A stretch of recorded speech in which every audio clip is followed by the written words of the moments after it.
I know. I thought I said that.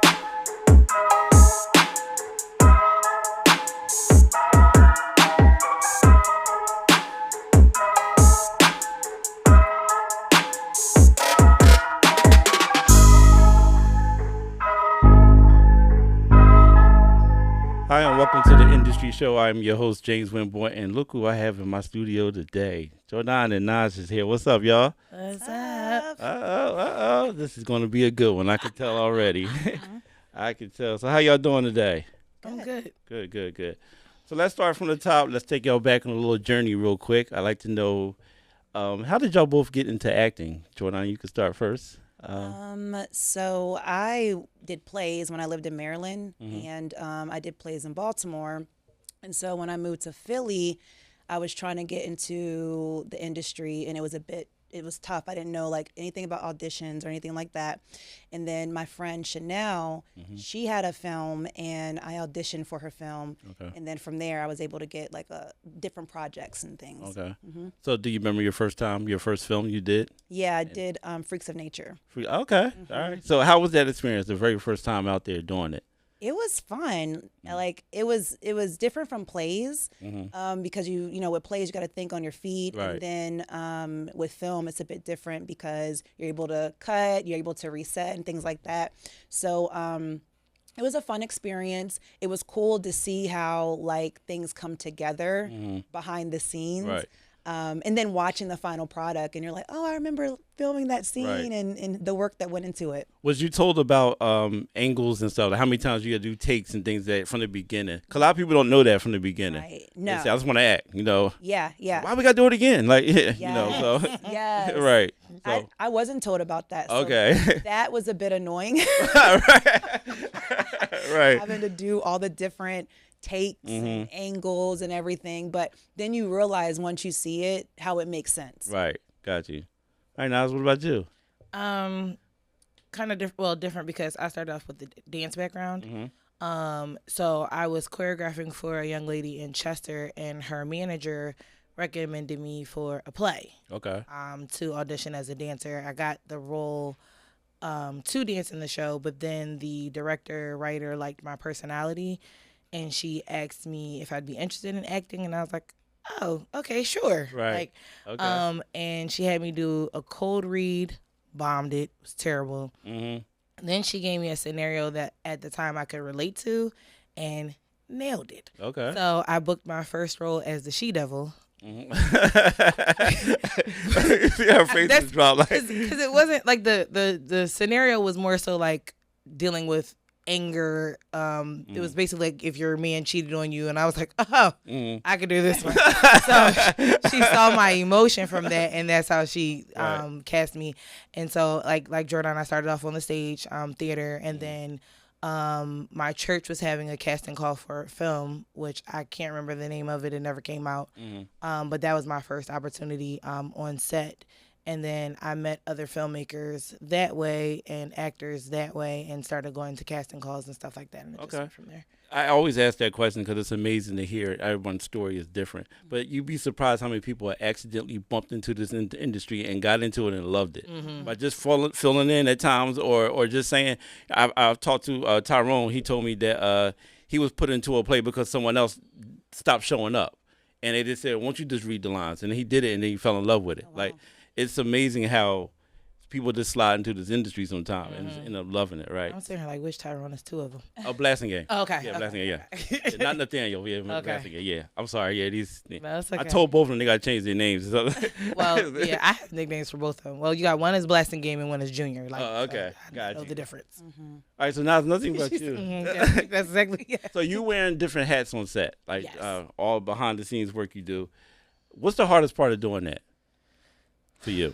Because you do a lot, AD, project managers. the I'd list goes have on and to on. say time, like managing my time, meeting deadlines, and staying on top of all the paperwork. Yes. Because as you know, when you did your project, it was like you have to have everything broken down from beginning to end. And it's like, okay, if we're filming in 2 months, let's say, that's Right. a lot of time to get it together. But if you're having like 3 to 4 weeks 2 to 3 weeks, between 2 to 4 weeks to try to prepare. It's a lot because at the same time, as I'm doing the wardrobe breakdown, cast is calling like, do you know how many looks I need? So it's like, okay, I'm trying to get it done, but everything is just time consuming, and it's just managing my time. Like that's the main thing that I feel like is the most stressful part of the job. Right. Other than that, I love it. But it seems like, us being independent filmmakers, that all of us wear multiple hats on set. I mean, this is a part of what the life we're in.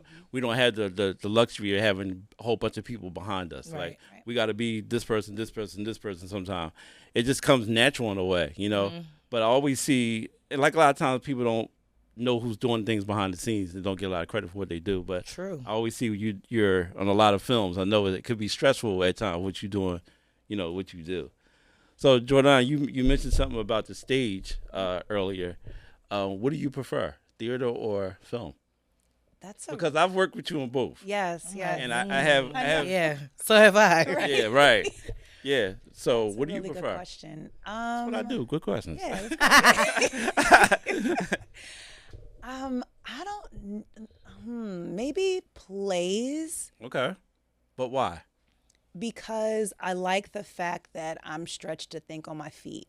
Like, I like the magic that happens with your castmates when, the chemistry is there and we've practiced enough and we could just like do the lines and act the fool a little bit on set. And when things don't work out right, you got to think on your feet, got to figure it out. That's what I like about it. The downside of plays is that all the rehearsals. Yeah. That's what I don't like too much. Right. Right. Yeah, but I would say plays for sure. Plays for sure. So the second part of this question is a two-parter. Like I said, I had a chance to work with you in a play. And I remember at the end of the show, I walked up to you and I congratulated you. I said, that was amazing, because it's the remembering lines that always gets me, right? But the fact that you did it in a play for 2 hours, what is your process for remembering lines? Please share that with us. Yeah. It's not easy. It isn't easy. In that play, I was on one side, the other side. I had multiple changes and whatnot. I really just kind of take a scene and I'll rehearse it over and over and over again until I got the lines down. And then when I'm adding another scene, I'll learn those lines and then learn the lines that I previously learned. You know what I mean? And rehearse it that way so I can build off of it. Yeah. And that's basically the process that I have. I don't really nothing crazy. Right? Nothing crazy. Yeah, it's amazing to see you portray something like that. I guess plays do really open you up for it, make you practice. Denzel said that too. He said you should start, if you want to be an actor, you should start in theater. That's the lab. Yeah, right. And then that's exactly. I think what he said that too. Yeah, you should start on stage and then transition to film. Definitely, it kind of builds you up there. So back to you, Naz, with these behind the scenes jobs that you do. Okay. Why do you enjoy working behind the scenes so much? Because here's the thing. I asked that question because a lot of times people don't see credits at the end of the movie. They just watch it go up. So you don't technically get the credit that you maybe deserve, or So why do you keep doing it though? I mean, but I'm not saying in a negative. I'm not saying in a negative way. No. So you don't get the credit you deserve. So why are you doing it? No. I think you're good at it and you enjoy it, but why? I'm saying the question is why. One of the things that I have a passion to fulfill is bringing other people's dreams to life, like being able to help people fulfill their dreams. So being in a position behind the scenes allows me to do that because, one, I'm still working on set. I sometimes slide into a role, so I'm still able to act. But I also get to see the joy in people that I've cast or referred to being on set to be able to, fulfill certain roles. It's just it's a different kind of joy for me. Right. So being able to help people's visions come to life is another thing, because you put so much work and effort into an idea. So being able to say, I had something to do with it. Right. That just it just feels good. Yeah, it does. It feels good. So, and then plus I know I can't portray every character for every role. So I find a different way to find joy and still being a part of the production. That. Yeah, I like that. Can I ask a question? Sure. So I'm curious, which one do you like more, acting or being behind the scenes, and also you said you like the fact that you're able to bring other people's projects to life. Mm-hmm. What about, do you like doing it for other people or yourself? Good question. My new co-host here. That's the thing. So I've been asked that before, and I don't have a preference. Mm-hmm. Like, yes, I have my own ideas. I don't have the finances to back them, so it's kind of like my stuff is on the back burner. Right. With hopes of connecting with someone and be like, oh, what you got anything going on or something like that, or having a conversation, sharing a concept, and somebody might want to invest that way from working on somebody else's project. And then being able to still do the behind the scenes and act is like fulfilling for me. Got you. Yeah. It's I don't think I would want to ever choose. I feel like it's like if I see a role, I audition for it, or somebody hand selects me for a role and I do that, cool. And then if I'm working on a project and they like, oh, somebody's not coming today, can you jump in? Right, yeah. Cool. Like that happens too sometimes. Mm-hmm. I'm like the standby actor. So, and I'll pop on set as background anytime, just to be on set, just to have that feeling of being around other creators. And that's a studying thing too for me, because I get to see how people run their sets and stuff like that. Yeah. Just to improve, just find different ways to improve, network. So I don't have a favorite, but because I like doing them both. Good question. Thank I you. appreciate it. So a couple years ago, you had the opportunity to write, direct, and act in your own thing, The Deepest Cut. Yes. I applaud you for that. Yeah. Thank So you. how did that come about? What was the whole process of you writing now? So Yeah, so it came about because, all right, so when I did Freaks of Nature, the director, Sam and Chanel, and we were all meeting and talking about, like, how can we branch out of acting? What are projects that you could do? And I was, can I cuss on here? Okay. Double check. Yeah, I was just bullshitting, and I wrote, I want to do something with mental health and acting. Right. And we had like another meeting, and I said it again.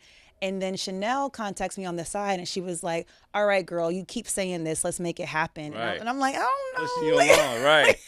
Right. So I'm like, okay, I have an idea of what I want it to be. And so she really helped as far as like, okay, what's the idea? She came over and she was like, let's plot it out scene by scene. Then what happens next? Then what happens next? And I'm like, oh, well, this will happen. She was like, all right, as long as you have an outline, now you just put the dialogue in it. And then it just flowed. Like I literally wrote, I think the film is maybe less than 2 hours, and I wrote it in 6 weeks. Nice. Yeah, it just flowed from there. So did you have any idea how to write a script at that time? No, Chanel helped me She with helped that. you with Yes. everything. Mm-hmm. So you didn't have no idea about getting a team together, or Team. She was the team. she was the team, right? Yeah.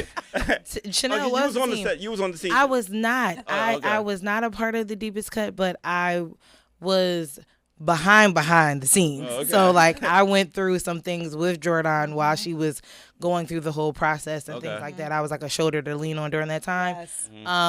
So It was a good film. it was It a good film. It was Yeah. very deep. I was at the and- premiere. I remember. Yes, and congratulations again to you on that.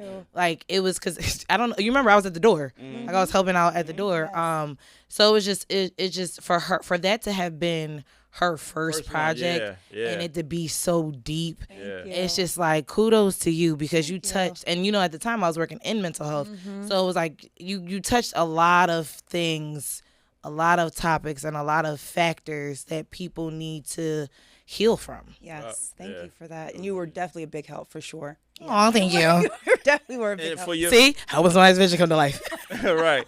So when I saw your film, one thing that strikes me, and to even to today, was the fact that you even shot something actually on a SEPTA bus, right? Yeah. So for me, I'm always used to seeing movies and be like, that ain't no bus, that's corny, studio. But actually see a real, I was like, how do you get it? And I found out, I went on film.org and really got into that. How did you do things like that?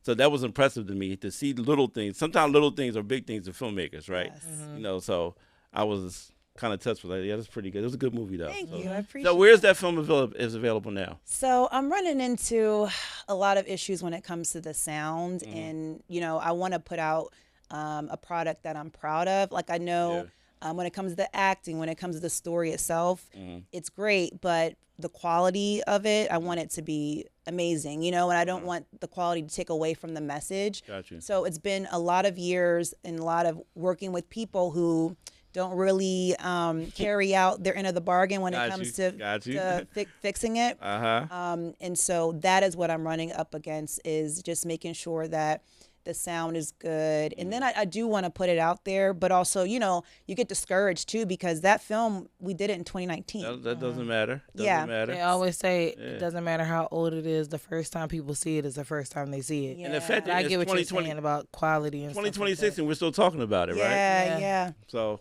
I have a question. Sure. Because I remember now I got another host. No, I mean, because it's in reference to The Deepest Cut. But I know at one point, because of your career, you were looking to do like workshops and stuff like that with that. How is that panning out for you with are you able to do that, or is it like as far as like acting workshops or using The Deepest Cut for I know what you were talking about. You never did anything with that? No. I know. I think that, my biggest struggle sometimes is I have really good ideas, but my execution is not the best. Okay. And so you're absolutely right, because after the film, a lot of people, like teachers and people were coming up to me like, how can we show this in a school? How can we show this in like the community? Right, and help someone and with help it, somebody, right. have dialogue, have workshops like you're saying. So I think what I'm getting from this too, like I think that everything happens for a reason, Right. and maybe God is speaking to me and saying like, get off your ass. right. Push it along. Push it along, yes. Right. Okay. But that also goes into like us as filmmakers, how we can change the environment for people. Right. Telling stories, like that, and having the platform to get into the rooms to help other people is not just storytelling for entertainment. So that's one thing you could say that you take away from The Deepest Cut. It wasn't just storytelling for entertainment. Thank you. So once again, congratulations on that film. It was really good. All right, back to y'all about acting. Do y'all remember the first time? It was the first role that y'all had that made you feel like I really want to be in this industry. Like it was a certain role that was given to y'all that, I don't want to really do this for the rest of my life. You want to take that one I'm first? thinking too. I mean, because it wasn't the stage. It wasn't the stage. The stage was fun. Like, right, theater was fun, and it was like, oh, what else is there? And then, like I said, the first project that I touched, it never came out. It was, Right. But I would have to say me doing my own film. When I did Just Us, which is still on YouTube. It was rejected from Tubi, so it's gonna be housed on YouTube, and I'm fine with that until further notice. But being able to write, direct, and act in a film that I created, and just exploring, retelling my story on camera, was like, oh yeah, I want to do this more often. Yeah. Who else can I be? Like that's what it was for me. I would say the same. Like it's different when you write something and then you play in it and you see it come to life, and you're behind the scenes as well, and you're playing all these different roles and you're wearing many hats. So yeah, I would definitely say the same. Like writing your own like film and playing in it, it's like, okay, yeah, this is something that I really want to do. Y'all ever watch y'all work and be like, wow, that's really me? Like, is it amazing, or do y'all ever look at yourself like that? Like, dang, I did that. Yeah. You do? Yeah, and also I look and be like, girl. Child. Nobody told me about this wig. Right. One I had. Like, I Get Close. I played a bartender. And no, real friends would tell you you need a wig with a part. Right. There was no part there. And even though it was like a really short moment in the movie, it was still a close-up. Right. So I'm looking like, girl, you did that, but that wig. Yes. So how has acting changed the both of y'all as a person? I would say that it allowed me to have more confidence. I think that I think sometimes just not really caring about what people think about you allows you to really play a character. Because if you're so in your head about like, okay, how is this person going to, are they going to judge me and whatnot? You're not thinking about like bringing the character to life. And I'm able to translate that in real life of like, I need to not play a role, but be myself and not really care about what other people think or if they're going to judge me. Okay. How has acting changed me as a person? I think You still the same? I mean, I want to say I think like filmmaking has changed me as a person, more so as a writer, because anything you say or do can end up in a script. Everybody's a character. Yeah. There's everything. Oh, the way I'm on my phone, like that's what I feel like has changed. As far as the acting component, I don't feel like I've gotten my feet wet enough to feel like anything has changed me. oh really? in Okay. acting. The best is yet to come. You've been in a lot of stuff. I know, but it's like a scene here or there. So Never like a starring role. no, outside of my own stuff, no. Right. Okay. Oh really? I didn't Maybe know that. it's time to. Oh, write it's time. It's something else. definitely Yeah. time. It's definitely That's time. what it's giving. That's definitely time. Okay. So, do y'all have any goals for the next 5 years for yourself in this industry? Self plug there. Yes. First and foremost, I am writing, so there are a couple of projects that I want to put out. But I do also want to take on more. I want to do more supporting roles. I'm not really right now in a position to be able to hold a lead because I do have a full-time job. So unless it's in the summertime, Right. I can't fully commit as many days as leads are needed. I like 2 to 3 days is probably the max I could do Right. during the week. But just putting myself out there more as an actor, because everybody knows not just a filmmaker. She does all these things, wears all these hats behind the scenes, but just more so getting the opportunities to be in front of the camera as well, more as well as producing at least 2 to 3 of my own within the next 5 years. Oh, okay. Yes, I love that. I love that. Yes. Do you get a lot of people? I'll get you a chance. Very good. Do you get a lot of people that say just because they know you're in filmmaking, they put me in a movie all the time? Do you get that a lot? Of course, and I do it to Yeah. people too. Yeah. Oh, I see y'all got a movie coming up.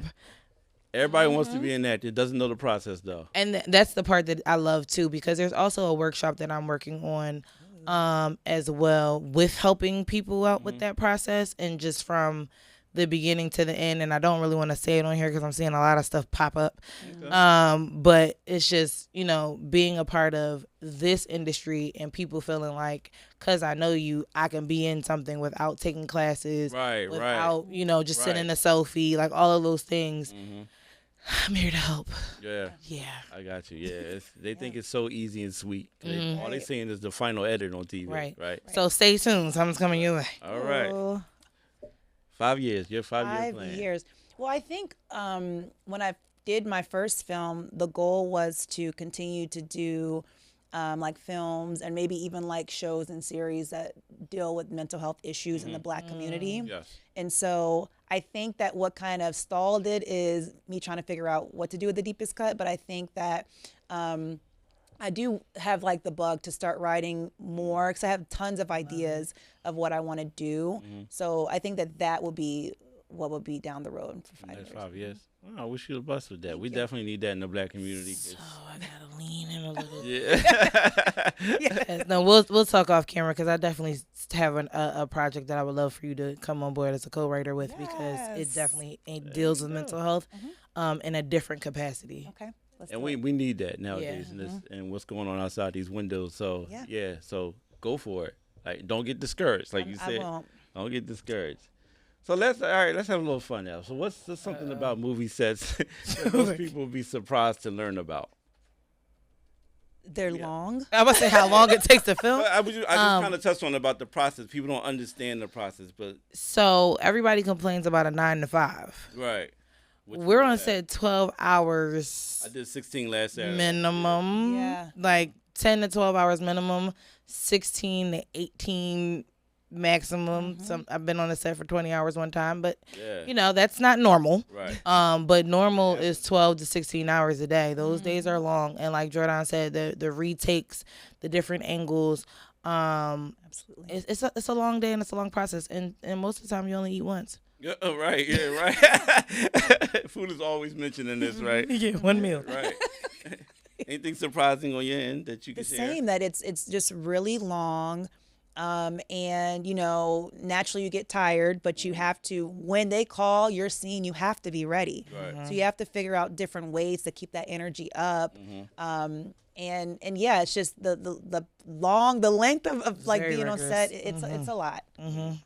But we love it. We do. I was just about to say it. But love I was it. just about to say that. But you love it. Yeah. All right, so if anyone's watching right now and wants to get into the film industry, they want to be they're aspiring actors, whatever. What do you think their first step should be?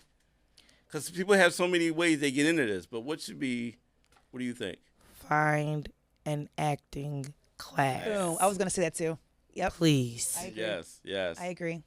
Definitely agree. Because you see that you could tell the difference, right? Absolutely. Yeah. And again, the stage isn't for everyone, but I also recommend everyone to at least do one stage play in their career. It'll change your ability to be proficient as an actor, because I feel like you said, being able to memorize your lines and getting to character and stay in character is easier for you, regardless of how many times you have to do things over and over again in a film. It prepares you for the longevity of your career, because you're the one that's locked in. You're the one that's prepared. You're not on set like, hold on, let me get this line. Okay, now I'm ready. Like you've already done the work pre-production, so you're ready to go when it's time for you to get on set. Definitely. I agree with that. I think too, doing the stage play, it humbles you a little bit. It also teaches you how to be a good team player, because you have to help your castmate if they forget their lines. You have to, and that helps you translate. Yeah, it translates to film as well. And improv. Is it terrifying to be on stage in front of a live audience like that? It can be. Yeah. But y'all still like it though. Because we can't see them. Right. The lights. Yeah. Right. I think leading up to it is terrifying. Then when you're on stage, it's like, let's go. Like you have that adrenaline. Really? Is it that way? It is. I guess it's amazing. I never done a play, but even being a part of a play, it's terrifying for me because it's live. Yeah. I want to make sure everything goes right. And then carrying things over, like for instance, I played her mom. How? But I played her mom.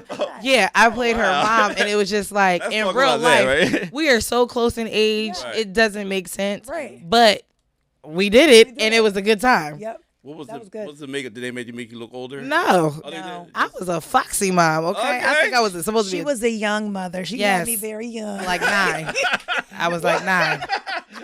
Period came on, I had a baby. Like, that's what it was giving. Had a hard life. Very much. At 9, right? I'm trying to tell you, it wasn't a teen mom. It was literally, she got a period, she had a baby. Like, Yeah. 9. What was the name of this movie? The play? Lustful the play, I mean, the Temptations, play. right? Yeah. Lustful Oh, Temptations. yeah. Oh, I remember this now. Yeah. I do. Oh, wow. That's why my life was so messed up. Right.